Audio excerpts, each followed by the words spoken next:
One of the most dangerous phrases in modern healthcare is your labs are normal. So if your labs are normal, then why do you feel like you're operating at only 60 to 70% of your capacity? And it comes down to the fact that, the healthcare system was built to detect disease. It was not designed to help you be optimal or to perform at your best. And what we find is that most successful men aren't sick necessarily, they're just slowly declining and they're adapting to diminished function. And you go to your doctor and they check your labs and they tell you you're fine, you're normal. But the key here is that normal is not optimal. So let me explain.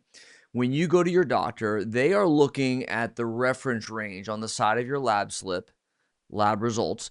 And if your number is in that range, you are in the statistical average, right? And you're just being told that you're, quote, normal. But average or normal doesn't necessarily mean ideal because you're being compared to the entire population, which is sick and inflamed and obese and unhealthy.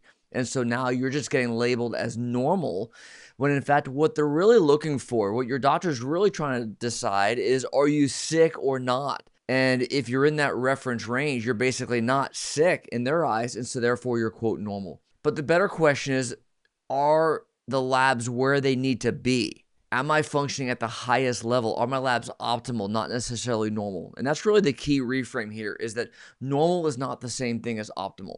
Let me explain why. So let's look at testosterone, for example. This is a common situation. Testosterone levels, we know, I've talked about this in other videos, about the fact that testosterone levels have dropped by about 20 to 30% over the last few decades. Free testosterone is down by almost 50% over the last few decades, and it continues to drop every single year. So what that means is every year, the entire population's testosterone levels are a little bit lower by about 1% every year. And that range, that reference range we're talking about, just keeps getting lower and lower because, again, it's nothing more than the average of the population. Why? Well, we can look at other videos I've talked about this where it's endocrine disruptors, toxins, chemicals in our environment that are causing levels to decline.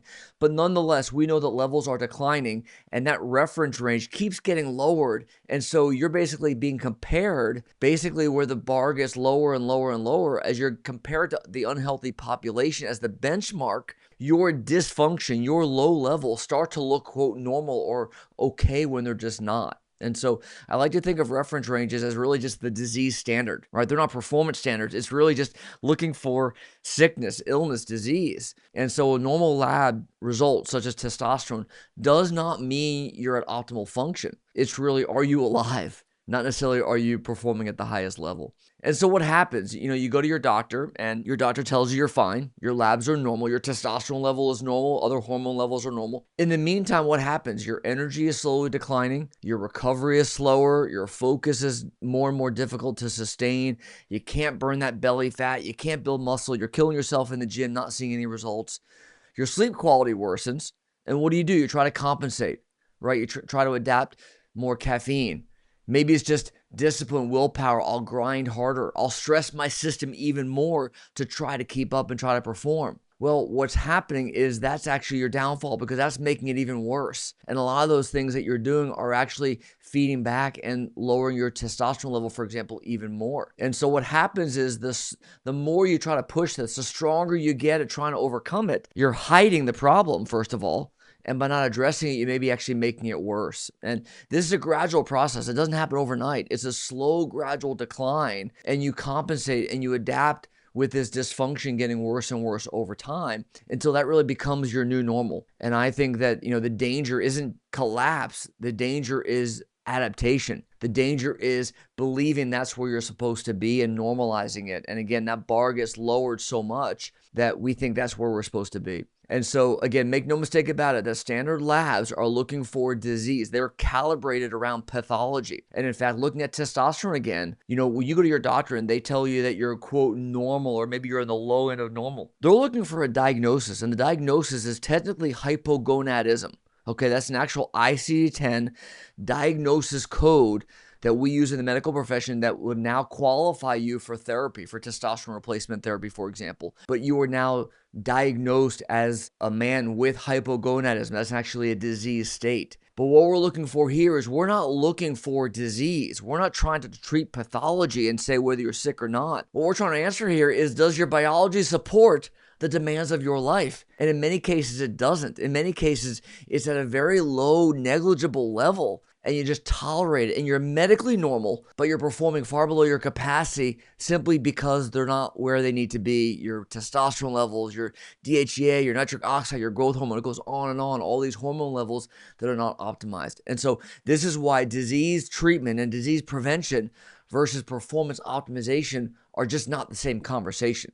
And most labs are designed to identify failure, pathology, not to truly measure your capacity. And this is why you go to a doctor and your symptoms are often dismissed until true disease appears and early dysfunction simply becomes normalized. And so healthcare is reacting to breakdown. Precision performance medicine, what we're trying to do is really identify the constraints before they become consequences. And so, healthcare in general is reactive.